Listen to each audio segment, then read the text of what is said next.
This virtual video tour presentation updates the manuscript written by author and historian Stuart Timmons. So now everyone can enjoy from wherever they are in the world. The tour was originally presented as a live, in-person, walking experience for 3 consecutive years between 2015 and 2017. It began immediately following West Hollywood's 30th anniversary. You think you know WeHo? No, not quite like this. We're here to educate and entertain you on some of its dearest and queerest tidbits of history. Not necessarily to gossip, but we'll dish plenty as needed.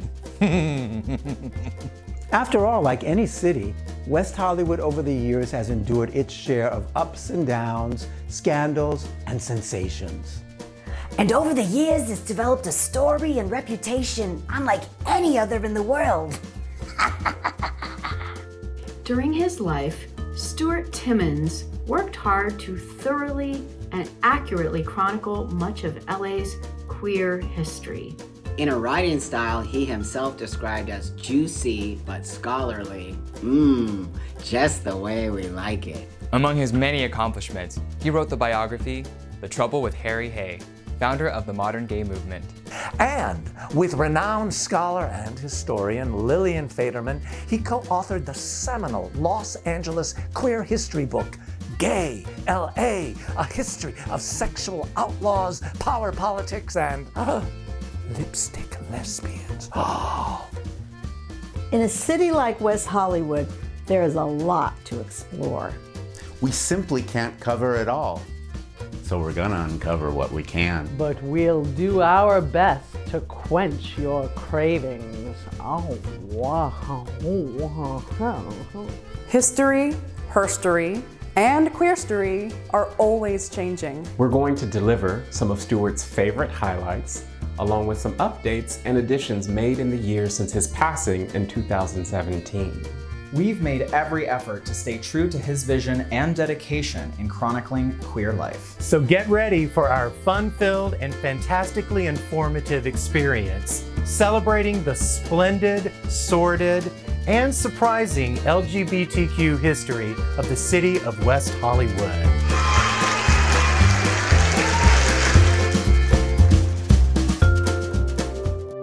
First, some important land acknowledgement. Way before there was a WeHo and a City of Angels, the region was inhabited by indigenous people of the Tonga tribe. The tribe was open to same-gender love and same-sex marriage. They believed that individuals were born that way and had initiation ceremonies that allowed queer individuals to move into various social roles. Many of the neighboring California tribes, like the Chumash to the north and the Juaneño to the south, held similar beliefs and customs, honoring their queer folk. Oh, did you know that the name California comes from an early 16th century Spanish religious fantasy novel? It's basically the name of an island full of fierce, black, lesbian, pagan warriors led by Queen Calafia, who rode mythical, monstrous griffins. No kidding. When the conquistadors arrived from mainland Mexico over water to Baja California, they were shocked by seeing a lot of indigenous same-sex practices. The long peninsula reminded them of the fictional island of California. The Spaniards wrote it on their maps, and the name stuck. This region has always been queer. The fabulous story is detailed in the book Gay LA, and is one more reason to read it. Now, while the city of West Hollywood is only 1.9 square miles, and don't you be a size queen, it is saturated with amazing history and stunning architecture. There is always a great view here, whether it's the buildings or the people. Take, for example, the West Hollywood Library. It's 32,000 square feet of pure state-of-the-art exhilaration.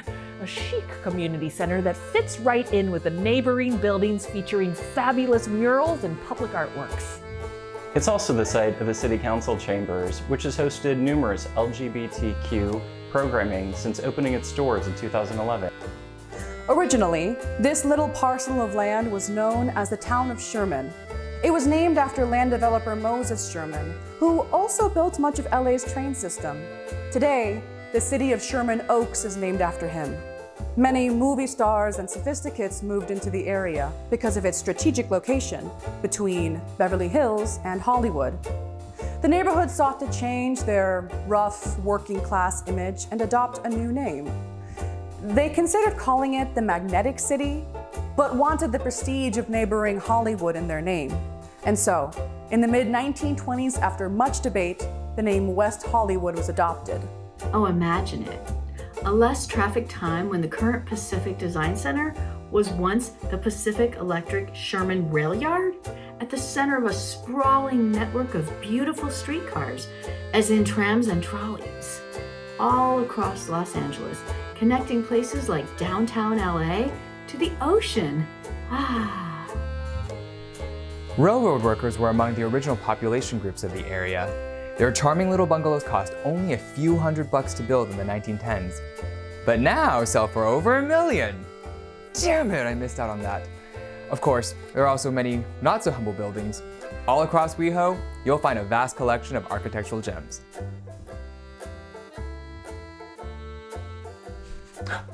John Carla, author of the book Under the Rainbow, an intimate memoir of Judy Garland, Rock Hudson, and my life in Hollywood, proclaimed that West Hollywood was at its best during an enchanted period between the early 1920s and the 1970s. Those were the days when you could hear Judy Garland's voice wafting through the jasmine-scented air, singing at someone's private party. Clang, clang, clang went the trolley. Jing, jing, jing went the bell. Zing, zing, zing went my heartstrings, and the moment that I saw him, I fell.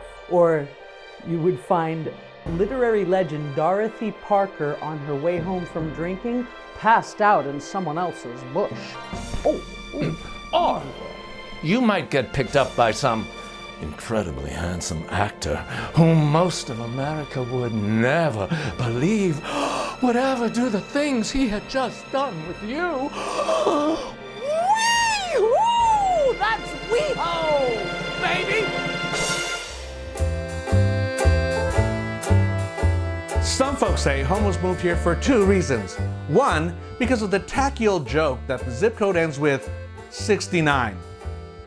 Go ahead, giggle if you must. And two, because as an unincorporated territory in the county of Los Angeles, it was just outside the cruel clutches of the notoriously queer-intolerant LAPD. The region known as West Hollywood felt like a somewhat safer place to hang out for LGBTQ people.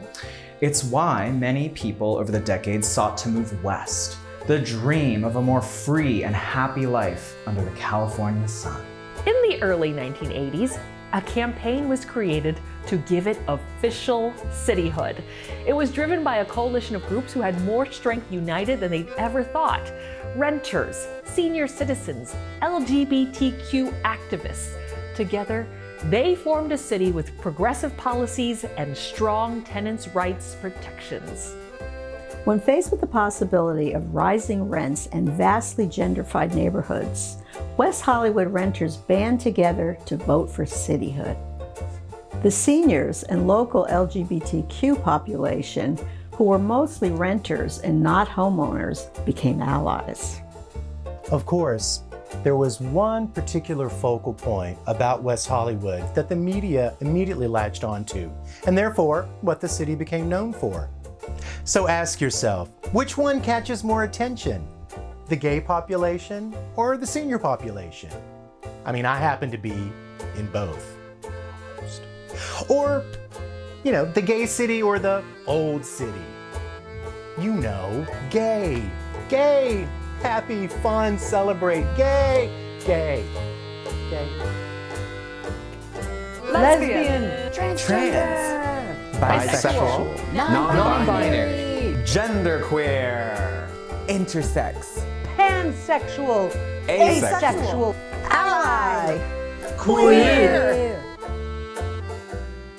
Thanks for watching this episode of the Stuart Timmons West Hollywood LGBTQ History Tour. There's a lot more to come, so please like, subscribe, and follow for more.